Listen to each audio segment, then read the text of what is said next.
In this video, we're going to focus on molecular representation, the different ways in which we can represent a molecule. So the first type of representation that we're going to talk about is a very familiar one actually, and it's Lewis structures.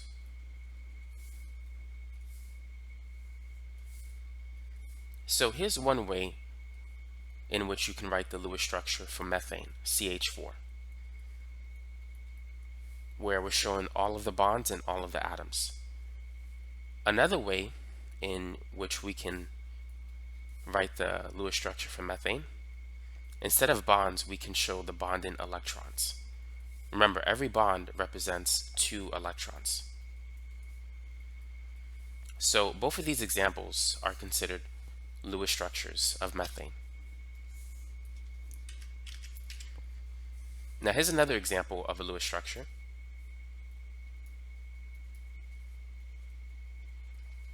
So what I'm drawing here is the Lewis structure of methyl propyl ether. And ether is an oxygen attached to 2 different carbons. Now we have lone pair electrons on the oxygen. So that's the Lewis structure of methyl propyl ether. Now we can also draw something known as a Kekule structure for the same molecule. Kekule structures, they're very similar to Lewis structures.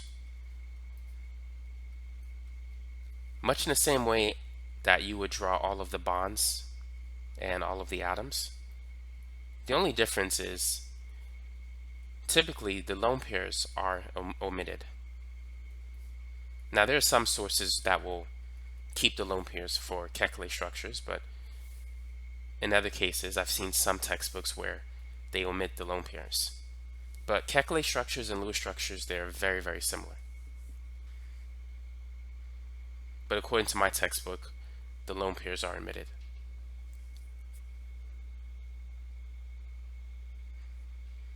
Now another way in which we can represent methyl propyl ether is through the use of condensed structures.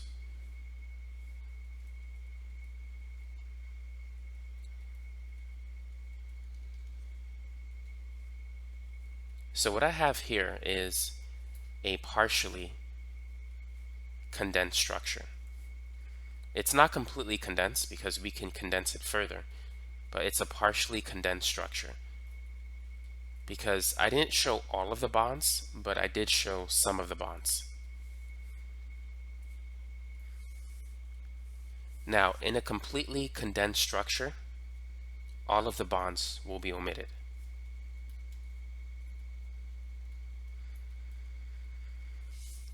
And notice I have 2 methylene groups. I can condense that even further. So we can represent methyl propyl ether like this: CH3 and then CH2 times 2, OCH3. In this case, I'm showing all of the atoms, but I'm not showing any bonds. So that is an example of a condensed structure. Now another way in which we could describe methyl propyl ether is by means of its molecular formula. The molecular formula, it tells us the types of atoms that a molecule has and the number of those types of atoms. It doesn't tell us how those atoms are connected. So for methyl propyl ether, it had 4 carbons, 10 hydrogen atoms, and an oxygen atom. The only problem is if you're given a molecular formula, it could represent a lot of molecules. It could represent methyl propyl ether, diethyl ether, 1-butanol, and so you can draw many constitutional isomers if you're simply given the molecular formula. Now the next type of representation that you need to be familiar with is a bond line formula or a bond line structure. These are also called line angle structures as well.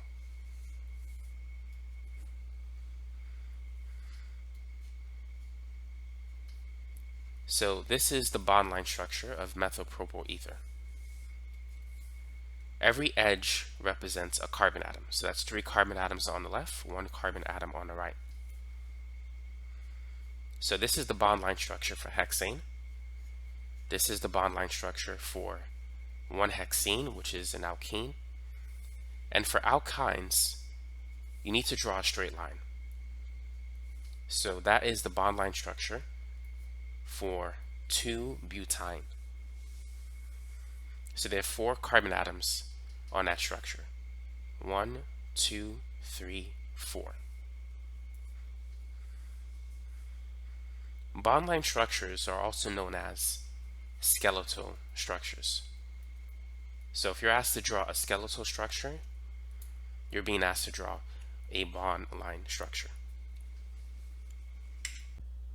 For those of you who are interested in joining my Patreon membership program, this is how it's going to look like. You could find it at patreon.com/mathsciencetutor.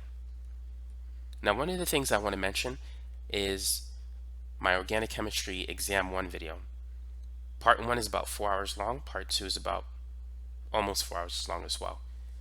This exam has 90 practice problems, and it covers topics like acids and bases, resonance structures, hybridization, chair conformations, Newman projections, IUPAC nomenclature.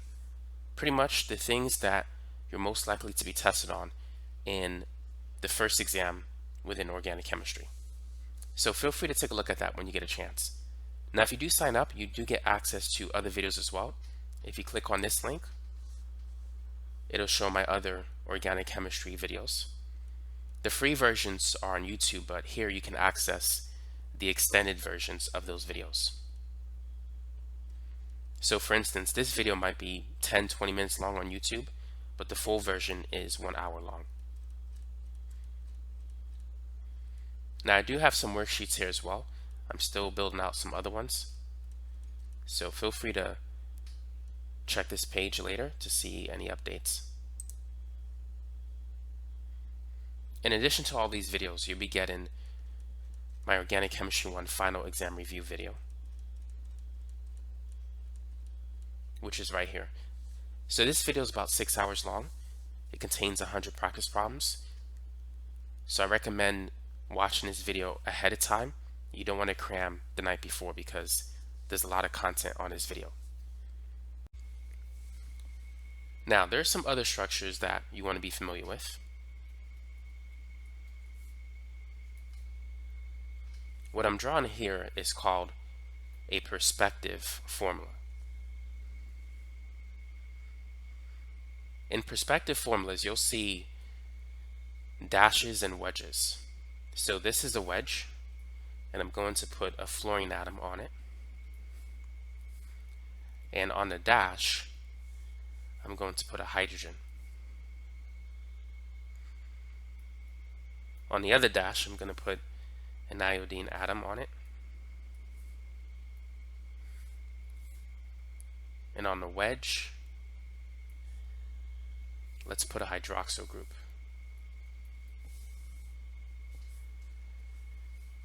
So that's an example of a perspective formula. The fluorine atom, the fact that it's on the wedge tells us that it's coming out of the page. The hydrogen atom on the dash is going into the page. Here the hydroxyl group is coming out of the page. Iodine is going into the page. Now you can convert your perspective formula into a sawhorse representation.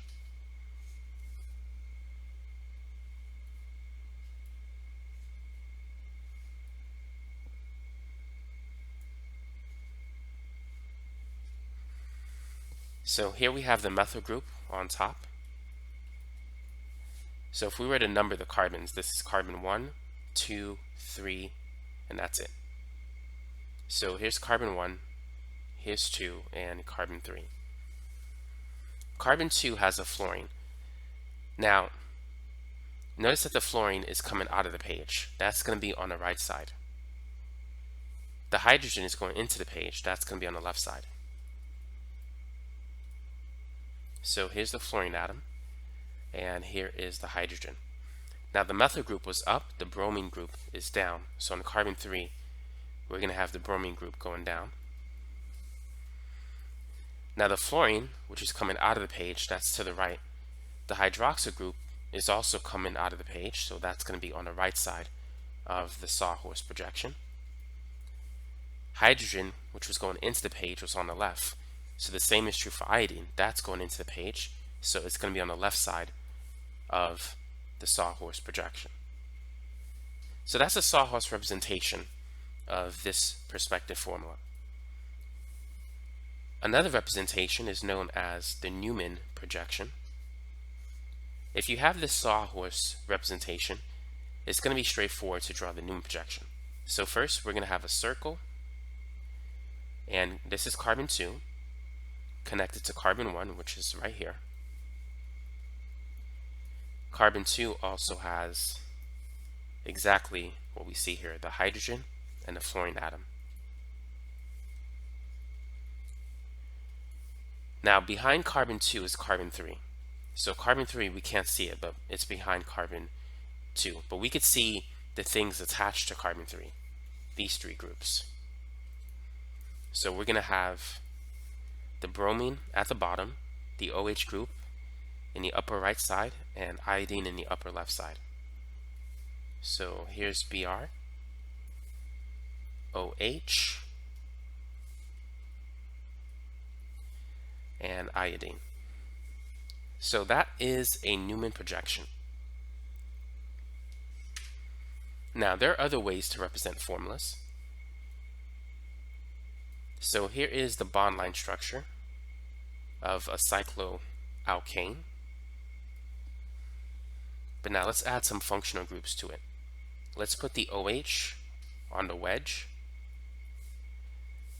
and we're going to put a bromine atom on a dash. We're going to turn this into a chair conformation. So I'm going to draw two parallel lines, and then another two parallel lines.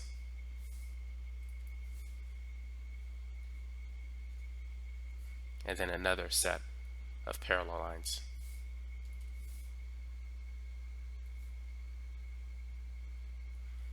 So that's the chair conformation of cyclohexane.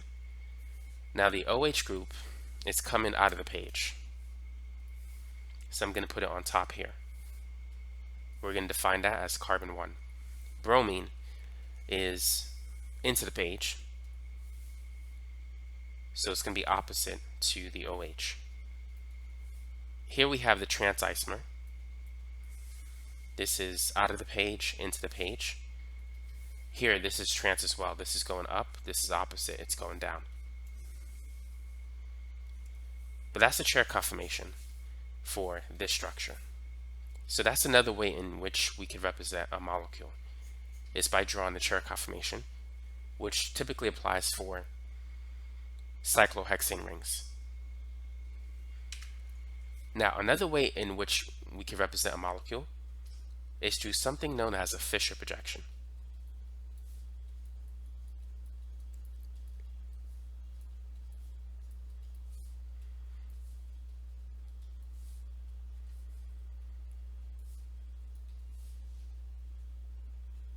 This is carbon 1, 2, 3, 4, 5. So this is the Fischer projection of 2-bromo-3-chloropentane. So that's basically it for this video. So now you're aware of the most common types of molecular representations that you'll see in the typical organic chemistry course. Thanks for watching.